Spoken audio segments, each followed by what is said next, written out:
영적인 태도가 습관의 차이를 만들어낸다.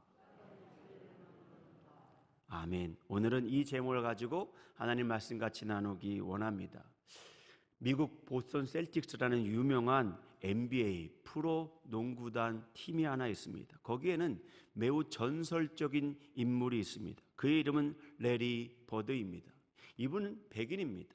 여러분, 프로농구는 대부분 흑인들이 장악을 했는데 이 사람은 백임에도 불구하고 굉장히 기억에 남는 선수입니다. 어느 정도냐면 백인 선수 중에 가장 위대한 선수라고 불릴 뿐만 아니라 NBA에서 50명의 레전드 오브 레전드, 전설 중에 전설인 사람을 꼽았는데 그 중에 이분의 이름이 들어갈 정도입니다. 그런데 말입니다, 이분은 원래 뛰어난 선수는 아니었습니다. 고등학교 때 그리고 대학 때는요 그저 그런 선수였습니다. 이유가 있습니다. 신체적인 조건이 흑인들하고 비교할 수가 없었던 거예요. 그러나 그는 그만의 특별한 비결이 하나 있었습니다. 그것은 뭐냐? 경기 전날이 되면 자기가 뛸 그 운동장, 그 경기장에 가서 이렇게 공을 드리블 하는 거예요. 사람들은 그가 특별한 의식을 치른다고 생각했습니다.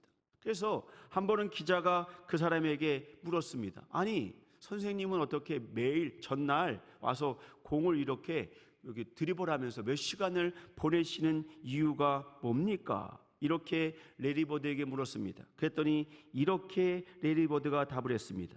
이것은 단지 의식이 아니라 다름이 아닌 코트를 점검하고 있는 겁니다.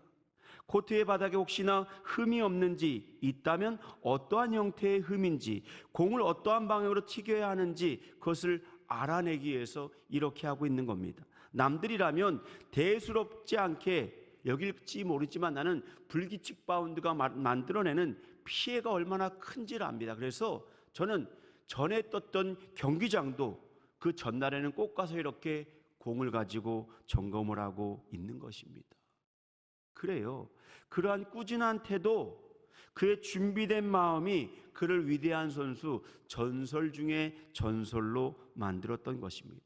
그의 태도가 그를 위대한 삶으로 바꿔 놓았던 것입니다. 저는 오늘 다니엘 기도 5번째 시간, 다니엘의 영적인 태도가 어떻게 자신의 삶을 승리로 이끌었으며 응답받는 삶을 살게 했으며 어떻게 유다 백성들을 다시금 이스라엘 땅으로 돌아가게 했는지 그 삶의 태도에 대해서 함께 말씀을 나누고자 합니다.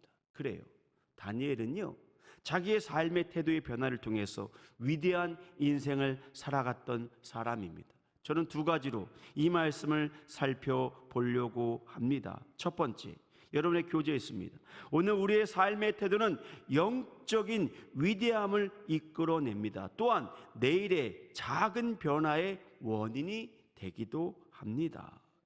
그렇습니다. 우리의 태도가 오늘뿐만 아니라 내일의 나도 만들어갈 수 있음을 깨닫기를 원합니다. 프랑스의 소설가인 오노레 드 발자크라는 유명한 소설가가 있습니다. 그가 이러한 말을 했습니다. 아무것도 변하지 않을지라도 내가 변하면 모든 것이 변한다. 주변의 상황, 주변의 사람, 주변의 여건이 변화되지 않았지만 내 자신, 내 마음이 변화되면 주변의 여건도, 주변의 환경도 변화시킬 수 있다는 말입니다. 그래요, 주변 상황은 그대로지만 나만 변해도요 세상이 변화될 수 있음을 깨닫기를 원합니다. 그래요, 사람들은요 우리의 마음속에 있는 태도가 겉으로 드러나는 것을 잘 몰라요. 우리는 잘 속였다고 생각하지만 아니에요. 내 속에 있는 태도가 우리의 모습에 그대로 드러납니다. 여러분, 가끔 보면은요 새롭게 개업을 한 가게에 찾아가 보세요. 그러한 경험을 할 때가 있습니다. 그 가게의 사장과 종업원 분위기를 보고 이러한 생각이 듭니다. 아, 이 가게는 성공하겠구나. 아, 이 가게는 오래가지 못할 텐데. 근데 참 이상하죠? 그 느낌이 거의 대부분 맞아요. 왜 그럴까요? 자신도 모르게 자신의 태도, 마음의 상태가 드러나고 있는 것입니다. 오늘 다니엘도 그랬습니다. 하나님을 향한 영적인 태도를 늘 건강하게 유지하려고 노력했던 하나님의 사람이었습니다. 그의 마음의 자세가요, 그대로 그의 삶의 태도에 드러났습니다. 신앙생활뿐만 아니라 그가 섬기는 나라, 당시는 바벨론과 나중엔 페르시아가 됐지만 이 나라를 섬기는 삶의 태도에도 고스란히 등장했던 것입니다. 여러분, 오늘 본문의 말씀은요, 역사의 무대가 바뀌는 현장입니다. 바벨론이 이스라엘을, 남유다를 멸망시켜서 그들 모두를 포로로 데리고 왔잖아요. 이 바벨론이 역사의 뒤안길로 사라지고 있어요. 그리고 새로운 나라 페르시아가 등장하기 시작합니다. 여러분, 이렇게 쉽게 말하고 있지만 한 권력이 무너지고 또 다른 권력이 들어오는 이 과정은요, 결코 아름답지 않아요. 어쩌면 다니엘은 굉장히 어려운 시기에 그 시대를 살아간 사람이었습니다. 근데 놀라운 거는요, 6장 1절에 보니까 다리오라는 왕이 등장합니다. 다리오는 누구냐? 이제 바벨론이 역사 속으로 사라졌어요. 그리고 페르시아가 등장했습니다. 그리고 페르시아의 고레스 왕이 메대와 바사라는 지역을 다스리는 일종의 총독과 같은 왕을 임명했습니다. 그러니까 고레스가 더 높은 사람이고 그 밑에 다리오가 있는 거예요. 다리오를 왕으로 삼아 그 지역을 다스리는 총독 같은 왕으로 삼았던 것입니다. 그 사람이요, 다니엘을 눈여겨보았습니다. 다니엘이 너무나 훌륭한 태도를 가지고 있거든요. 지식도 많을 뿐만 아니라 그에게 나라를 맡기면 문제가 없다고 생각했습니다. 그래서 다리오는 다니엘을 총리로 세웠습니다. 문제는 다른 사람들이었습니다. 그를 시기하던 사람, 유다 백성이 아닌 사람들이 그를 없애고 싶은데 방법이 없는 거예요. 오늘 같이 읽은 말씀에 보니까 여러 가지 방법을 찾았지만 없었던 거예요. 결국 그래, 그가 배우고 알고 있던 율법, 그의 종교, 그 속에서 그를 넘어뜨릴 방법을 찾아냈습니다. 그것은 뭐냐? 다리오 왕한테만 30일 동안 경배하고 다른 신들에겐 전혀 경배하지 말도록 명령서를 만들도록 다리오를 설득했습니다. 다리오는요, 그게 어떠한 뜻이 있는지도 모르고 자기를 섬기고 자기에게 절하는 거 좋으니까 도장을 꽝 찍어줬어요. 그리고 드디어 그들을 모함하던 사람들이 기회가 발견된 겁니다. 성경을 볼까요? 6장 11절의 말씀입니다. 스크린을 보고 다 같이 읽습니다. 시작.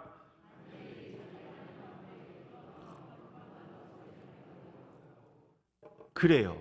함정을 파놓고 드디어 다리오 왕 이에 하나님 앞에 예배하고 기도하는 다니엘을 발견한 거예요. 그리고는 다니엘을 죽이러 데리고 왔던 겁니다. 여러분, 다니엘이 이것을 몰랐을까요? 그는 알고 있었습니다. 그럼에도 불구하고 하나님 중심주의, 하나님 우선주의를 그는 결단코 포기하지 않았습니다. 어쩌면 그의 헌신, 그의 마음의 중심, 그의 마음의 태도가 신앙생활에서뿐만 아니라 삶의 영역 속에서도 드러났던 것입니다. 그래요. 근데 말입니다, 이때 다니엘의 나이가 몇 살인 줄 아십니까? 70년이 지나면 바벨론이 망한다고 말했잖아요. 그것을 읽었을 때가 다니엘이 10대 중반쯤 됐을 거예요. 그럼 계산 한번 해보세요. 몇 살입니까? 80이 훌쩍 넘어갔어요. 그 많은 세월 80이 넘는 어르신이 거룩한 습관, 기도하는 습관을 결단코 쉰 적이 없었습니다. 그래서 적들도 알고 있었던 거예요. 그가 분명히 하나님 앞에 기도할 거다. 그는 신실하고 충직한 사람이기 때문에 결단코 그리할 거다 알고 있었던 거예요. 그리고 6장 14절의 말씀입니다. 다리오의 마음이 무너집니다. 왜냐? 그에게 충직한 사람을 그가 벌하게 되었기 때문에. 왕이 이 말을 듣고 그로 말미암아 심히 근심하여 다니엘을 구원하려고 마음을 쓰며 그를 건져내려고 힘을 다하다가. 그래요, 다리오는요, 다니엘과 유대인 관계도 아니에요. 어떤 주고받은 관계도 아닙니다. 그런데 그럼에도 불구하고 왜 이렇게 다니엘을 아꼈을까요?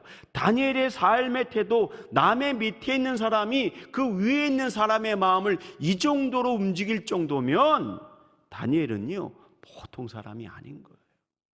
정말 최선을 다해 살아갔던 성실한 사람이었던 것입니다.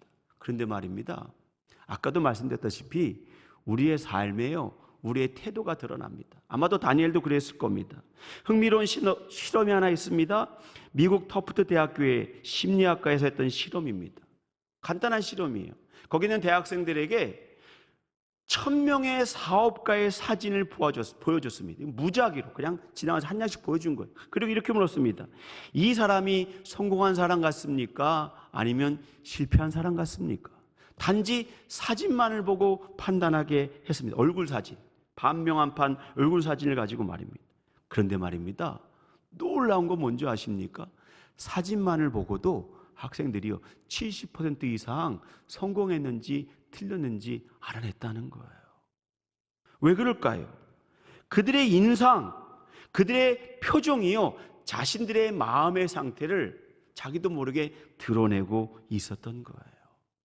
여러분, 여러분의 얼굴은요 여러분의 마음이 만들어내는 것입니다. 그러므로 내 마음을 지킬 수 있어야 됩니다.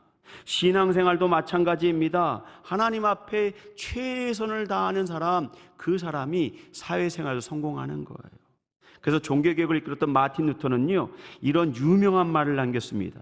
그리스도께서 어제 죽으셨고 오늘 다시 살아나셨으며 내일 다시 오실 것처럼 오늘을 살아가라.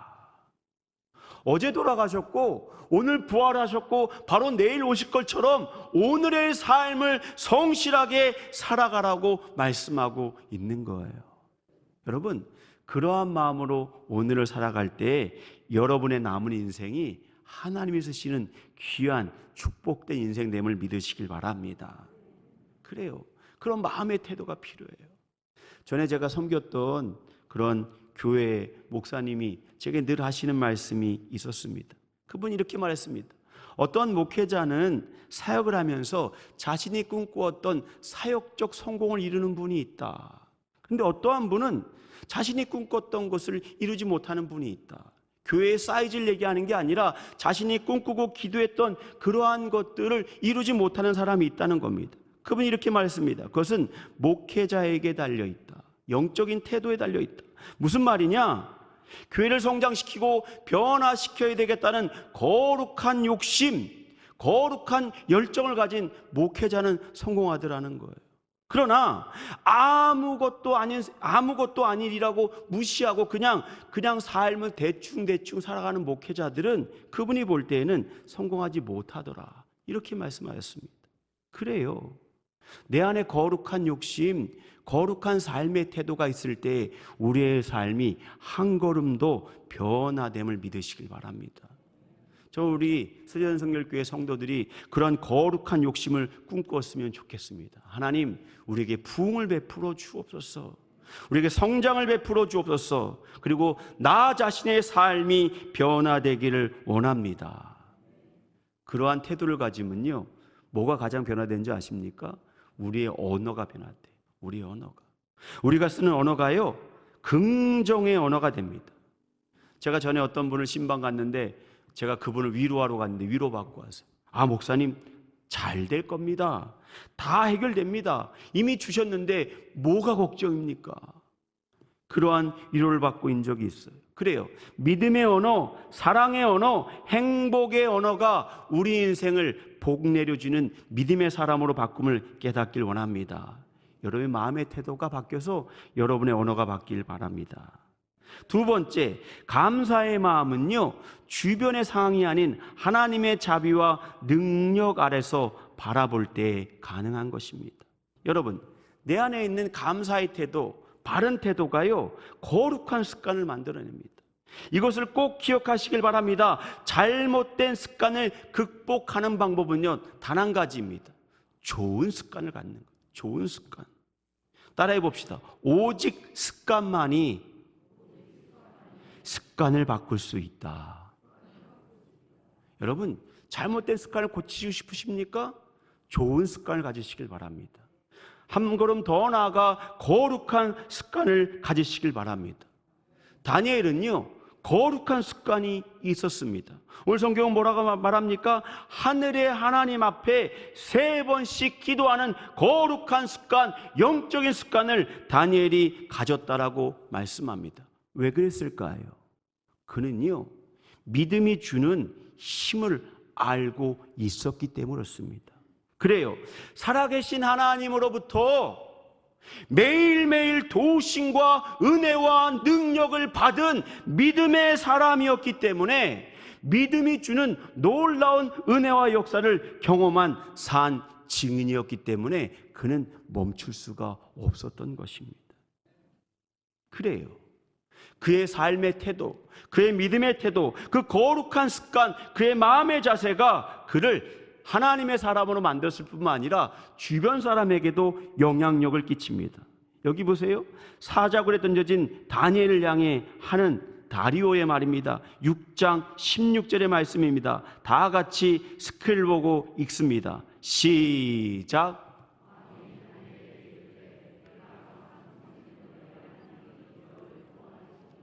아멘. 이 사람은 신앙인이 아니에요. 다리오 왕은 신앙인이 아닙니다. 다니엘 밑에 있는 사람도 아니에요. 그런데 그가 뭐라고 말하냐면, 내가 항상 섬기는, 네가 항상 섬기는 너의 마음 가운데 있는 그 하나님이 너를 구원하여 주실 것이다. 다니엘의 믿음을 보고요, 다리오의 마음도 감동을 받은 거예요. 그거 어떻게까지 한 줄 아십니까? 6장 18절에는 이렇게 말합니다. 왕이 궁에 돌아가서 밤이 새도록 금식하고. 다리오 왕이요, 다니엘을 위해서 이렇게 하고 있는 거예요. 당시 최고의 권력자가 왕마저도 그를 위해 금식하며 기도하는 이러한 상황을 만들어낸 사람이 바로 다니엘이었던 것입니다. 어떻게 가능했을까요? 좀 전에 말씀드렸던 것처럼요, 다니엘은요, 하나님의 은혜를 경험한 사람이었습니다. 그리고 하나님의 사람들이 어떻게 세상을 바꾸고 세상을 변화시키는지 믿음의 시각으로 바라보는 사람이었기 때문에 가능한 것입니다. 그래요, 우리에게 하나님이 함께 하신다는 정말 강력한 믿음이 있다면 우리가 세상을 변화시킬 수 있음을 믿으시길 바랍니다. 성경은 말합니다. 아브라함이 이삭을 하나님 앞에 제물로 드리려고 했던 그 행위를 말입니다. 그것은 믿음으로 한 행위입니다. 히브리서 11장 19절에 이렇게 말합니다. 그의 믿음입니다. 하나님이 능히 이삭을 죽은 자 가운데서 다시 살릴 줄 생각한지라. 하나님은 죽이실 수도 있고 살릴 수도 있는 분이시다. 하나님이 만약 나에게 이것을 요구하셨다면 선하신 하나님은 분명히 내 아들을 다시 살리시고 작정하셨기 때문에 이 일을 명령하신 것이다. 그러한 담대한 믿음을 가지고요, 이러한 믿음의 행동을 했던 것입니다. 제가 늘 그러지 않습니까? 세상에서 가장 무서운 사람은요, 눈에 뵈는 게 없는 사람이에요. 여러분, 우리는 보이지 않는 하나님을 믿습니다. 그 하나님이 나의 하나님이라고 믿습니다. 그러한 용기가 있을 때, 그러한 영적인 배짱이 있을 때 세상을 변화시킬 수 있음을 믿으시길 바랍니다. 빌립보서 2장 5절에 이렇게 말합니다. 너희 안에 이 마음을 품으라. 곧 그리스도 예수의 마음이니. 그렇습니다. 우리 안에 그리스도 예수의 마음을 품으시는 믿음의 사람들 되시길 바랍니다. 그러할 때에요, 세상도 바뀌어지는 거예요. 제가 군대에 있을 때 군정병으로 군대에 갔습니다. 저희 부대는 24단 포병여단 본부였습니다. 당시에 저희 부대의 부대장은 조규환 여단장님인데 독실한 신앙인이었습니다. 대령이었어요, 대령. 포병이니까 예하 대대에 교회가 있고 본부 교회는 70명뿐이 안 되기 때문에 교회가 없었어요. 그래서 저는 항상 24단 사단본부에 가서 예배를 드렸습니다. 그 말은 무슨 말이냐? 저희 부대장이신 여단장님도 사단교회 나가야만 하는 거예요. 그리고 그 당시에 군목 목사님이 오셔야 되는데 한동안 오지 않으셨습니다. 그러니까 기도하려고 그러면 꼭 사단교회에 가야 되는데 이분이 당시에 진급 대상자였습니다. 진급이 되느냐 안 되느냐 중요한 기로에 서 있었습니다. 이분이 삼사관 출신인데 당시 삼사관 출신은 육사나 이런 분인데 밀려가지고 잘 진급이 안 됐습니다. 그래서 이분이 기도하고 싶었던 거예요. 근데 문제는 사단교회는 새벽기도회가 그 당시에 군인교회라 없었어요.